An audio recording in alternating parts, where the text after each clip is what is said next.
அனைவருக்கும் வணக்கம். அட்சலக்கண பத்ததியோடர் ஸ்ரீ குரு சிவகாசி காளிமுத்து. நாம் செய்கின்ற நன்மை நமக்கு திரும்பி வரும் அப்படிங்கிற ஒரு எளிய முறை தான் அட்சலக்கண பத்ததி ஜோட முறை. இப்போ நீங்கள் ஏதாவது ஒரு கோயிலுக்கு போனீங்க அப்படின்னா, அந்த கோயிலில் மணி அடிச்சிக்கிங்க அப்படின்னா, அந்நேரம் கடவுளே இந்த மணி எதற்காக கட்டப்பட்டதோ, உதாரணத்துக்கு ஒரு பையன் நல்லா படிக்கலன்னு கட்டியிருக்கலாம், ஒருத்தவங்களுக்கு நல்ல கையால் சுகம் வேணும்னு கட்டியிருந்துருக்கலாம், ஒரு சிலர் குழந்தை பாக்கியம் வேணும்னு கட்டியிருக்கலாம், ஒரு சிலருக்கு அரசாங்க பதவி உயர்வு வேணும்னு கேட்டிருக்கலாம். இப்படி எதற்காக கட்டப்பட்டதோ அந்த நபருடைய வேண்டுதல் நல்லபடியாக நிறைவேறணும் அப்படி நீங்கள் நினச்சிக்கிட்டு மணி அடிங்க.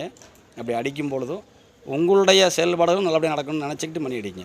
அப்படி அடிக்கும் பொழுது அந்த மணி கட்டினவரும் நல்லா இருப்பார், நீங்களும் நல்லா இருப்பீங்க, உங்கள் வாழ்க்கை நல்லாயிருக்கும். அப்படி நாம் செய்கின்ற நன்மை அனைவருக்குமே நன்மையாக விடியும் அப்படிங்கிறது தான் ஏஎல்பி ஜோட முறை அப்படிங்கிறதும்.